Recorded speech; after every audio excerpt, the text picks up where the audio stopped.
So when I wake up morning and I step outside and I take a deep breath and get real high.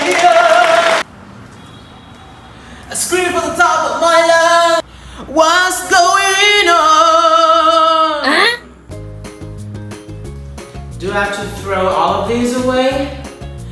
No, what's a waste?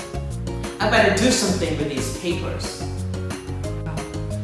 Okay, I might come up with an idea, which is to make a bin out of papers. Các bước rất là đơn giản, follow me.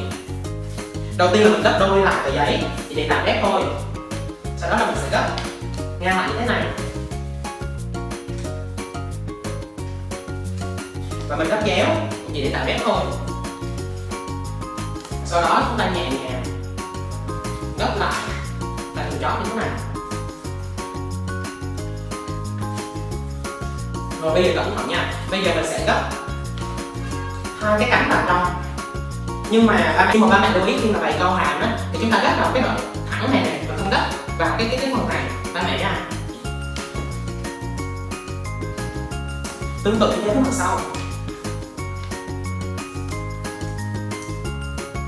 Sau đó mình cũng gấp cái phần chóp này lại để tạo nét.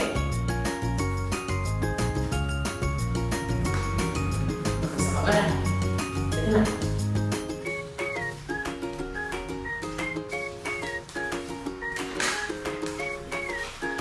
And finally, we have a small bill like this. Thank you for watching.